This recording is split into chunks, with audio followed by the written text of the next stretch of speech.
வணக்கம் மகர ராசி அன்பர்களே. ஒரு காரியம் யோசித்து செய்யும் போது காரிய வெற்றி வர வேண்டும். அந்த காரிய வெற்றிகள் மனதுக்கு சந்தோஷமாக இருக்க வேண்டும், ஆரோக்கியமாக இருக்க வேண்டும். அதிலே மற்றவர்களும் மனமகிழ்ந்து உங்களை ஆசீர்வாதம் செய்ய வேண்டும். இதுதான் உங்களுடைய பேசிக் ஐடியா. எத்தனை பேர் வந்தாலும் அத்தனை பேரையும் கட்டுக்கோப்பாக ஒருங்கே இணைத்து கொண்டு உங்களுடன் பயணிக்க வைக்கக்கூடிய திறமை உங்களுக்கு உண்டு. அதனால தான் மகர ராசியில் நிறைய பேர் நல்ல ஒரு ஆண்டர்பிரனராக இருக்கீங்க அப்படிங்கிறதும் உண்மை. அப்போ உங்களால் எல்லாரையும் கட்டுக்கோப்பாக செஞ்சு முடியும். இரட்டை மனத்தை மட்டும் விட்டு விட்டீர்களாண்டா அப்படின்னு சொல்லுவோம். அப்போ 2 மனசு வேண்டாம் சார், ஒரு மனசு வச்சுக்கிடுங்க அப்படின்னா, இந்த வாரத்திலே சந்திரனானவர் சுவாதி அப்படிங்கிற துலா ராசியிலிருந்து மூவாயி உங்கள் ராசிக்குள்ளே வரப்போகிறார். மகர ராசியிலே திருவோண நட்சத்திரத்து வரைக்கும் வரப்போகிறார்.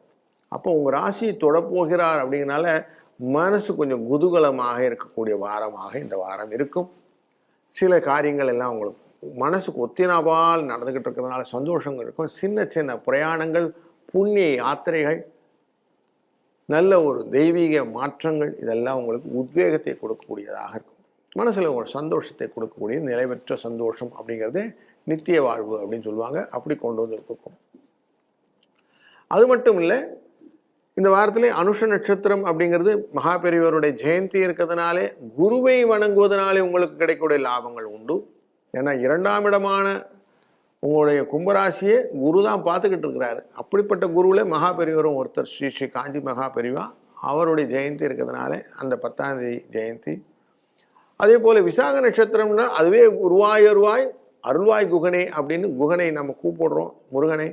அப்படிப்பட்ட முருகப்பெருமானுடைய அந்த விசாக நட்சத்திரமும் இந்த வாரத்தில் இருக்கிறது, முதல் நாளே இருக்கிறதுனாலே அவரை நம்ம பார்க்கிறோம். உத்திராட நட்சத்திரத்திலே தான் சங்கடகர சதுர்த்தியே இருக்குது. அப்போது பிள்ளையாரப்பன் தான் உங்களுக்கு எல்லாமே, யானை தான் எல்லாமே அப்படிங்கிறதுனால பிள்ளையாரை வணங்காமல் உங்களுக்கு ஒரு காரியம் ஆகாது. அப்படிங்கிறனால எவ்வளோ தூரம் நீங்கள் பிள்ளையாரை வணங்குறீங்களோ அவ்வளோ உங்களுக்கு நல்ல 108 குழக்கட்டைன்னு சொல்லுவாங்க. அப்படி பண்ணி நைவேத்தியம் பண்ணிவிட்டு நீங்கள் கேட்டது வரங்களெல்லாம் கேட்டபடி கிடைக்க வேண்டும் என்று வேண்டிக் கொண்டீங்கன்னா என்ன நடக்கும்?